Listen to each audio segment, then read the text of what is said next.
CM ಸಿದ್ದರಾಮಯ್ಯನವರ ವಿರುದ್ಧ ಕೋಟಾ ಶ್ರೀನಿವಾಸ್ ಪೂಜಾರಿ ಧರಣಿ ಮಾಡ್ತಾ ಇದ್ದಾರೆ. ವಿಧಾನಸೌಧ ಗಾಂಧಿ ಪ್ರತಿಮೆ ಎದುರು ಮೌನ ಪ್ರತಿಭಟನೆಯನ್ನ ಮಾಡ್ತಾ ಇದ್ದಾರೆ. ಕೋಟಾ ಶ್ರೀನಿವಾಸ್ ಮೇಲೆ ಭ್ರಷ್ಟಾಚಾರದ ಆರೋಪವನ್ನ ಮಾಡಿದ್ರು ಸಿಎಂ ಸಿದ್ದರಾಮಯ್ಯನವರು.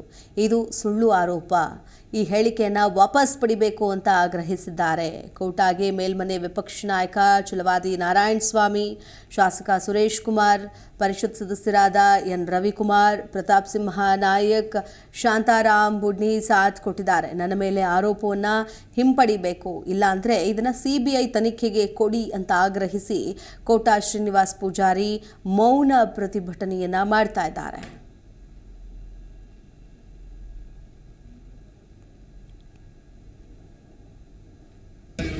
ಸುರೇಶ್ ಕುಮಾರ್ ಅವರು, ರವಿಕುಮಾರ್ ಅವರು, ಶಾಂತರಾಮ್ ಶೆಟ್ಟಿ ಅವರು, ಪ್ರತಾಪ್ ಸಿಂಹ ಅವರು ಮತ್ತಿತರ ಗಣ್ಯರೆಲ್ಲ ಇದ್ದಾರೆ.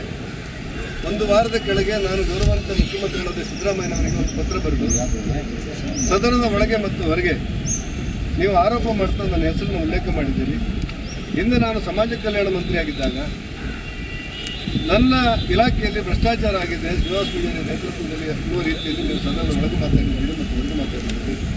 ವಾಸ್ತವಿಕವಾಗಿ ನಾನು ಸಮಾಜ ಕಲ್ಯಾಣ ಮಂತ್ರಿಯಾಗಿದ್ದಾಗ ಮತ್ತು ಯಾವುದೇ ಖಾತೆ ನಿರ್ವಹಿಸಿದ್ರು ಕೂಡ ₹1 ಭ್ರಷ್ಟಾಚಾರವನ್ನು ನಾನು ಮಾಡಿಲ್ಲ ಅನ್ನೋದನ್ನು ಅವರಿಗೆ ಪತ್ರ ಬರೆದಿದ್ದೆ. ನೀವು ಈ ಮಾತನ್ನು ವಾಪಸ್ ಪಡಿಬೇಕು. ಅದಲ್ಲವಾದರೆ ಒಬ್ಬ ಮುಖ್ಯಮಂತ್ರಿಯಾಗಿ ನಿಮಗೆ ನನ್ನ ಮೇಲೆ ಅನುಮಾನಗಳಿದ್ರೆ ನನ್ನ ಮೇಲೆ ಸಿಬಿಐ ತನಿಖೆಗೆ ಆದೇಶ ಶಿಫಾರಸು ಮಾಡಬೇಕು ಅನ್ನುವಂಥ ಮಾತನ್ನು. ಜಿ ಕನ್ನಡ ನ್ಯೂಸ್ ಈಗ ನಿಮ್ಮ ಮನೆಯಲ್ಲೇ ನೋಡಿ. ಎಲ್ಲ ಕೇಬಲ್ಗಳಲ್ಲಿ ಈಗ ಲಭ್ಯ.